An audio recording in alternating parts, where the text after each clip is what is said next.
How to separate a mixture of kerosene oil and water? A mixture of kerosene oil and water can be separated by using a separating funnel. A separating funnel is shown here. It is a special type of funnel which has a stopcock in its stem to allow the flow of a liquid from it or to stop the flow of liquid from it. Let us see how to separate a mixture of kerosene oil and water using a separating funnel. You know that kerosene oil and water will not mix with each other. So it can be considered as a mixture of two immiscible liquids. Thus we can say that a separating funnel is used to separate a mixture of two immiscible liquids. For example, we have a mixture of kerosene oil and water. Now coming to the procedure, pour the mixture of kerosene oil and water into the separating funnel. Let it stand undisturbed for some time so that separate layers of oil and water will be formed. The separation of two immiscible liquids depends upon the difference in their densities. The heavier or the denser liquid will form the lower layer, whereas the lighter liquid will form the upper layer. In this case, water being denser will form the lower layer and kerosene oil being lighter will form the upper layer.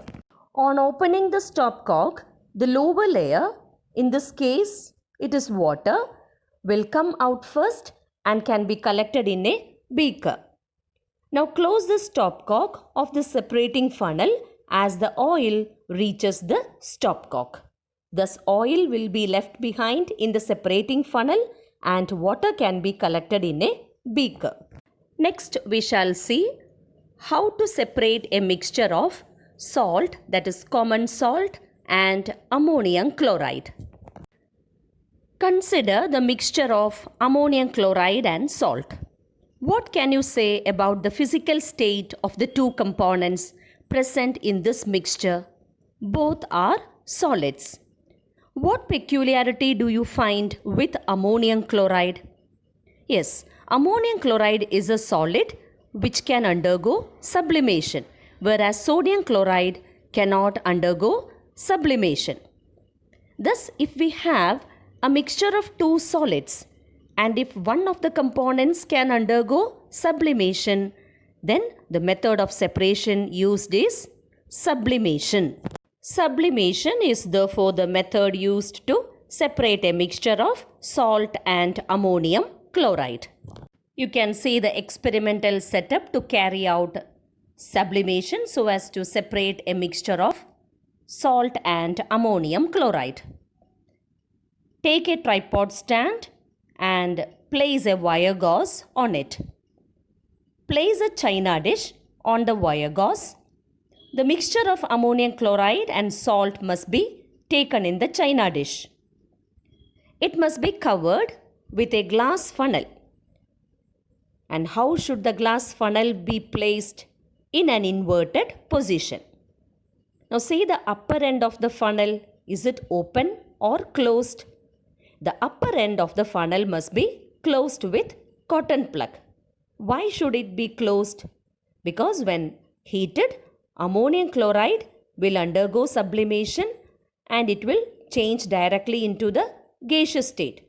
So if the upper end of the funnel is not closed, the vapors of ammonium chloride will escape into the atmosphere. So in order to prevent that, the upper end of the funnel should be closed with cotton plug. Now, you can heat the contents of the mixture using a burner. As the mixture is heated, ammonium chloride will get directly converted into the gaseous state, that is, it undergoes sublimation. Vapors of ammonium chloride formed will rise up. It gets converted into solid ammonium chloride on coming in contact with the cold inner walls of the funnel. Thus, pure ammonium chloride gets collected on the inner sides of the funnel and can be removed. Whereas salt, that is common salt, will be left behind in the china dish. So that is how you separate a mixture of salt and ammonium chloride by the method of sublimation. Here you can see the experimental setup used to perform sublimation in a laboratory.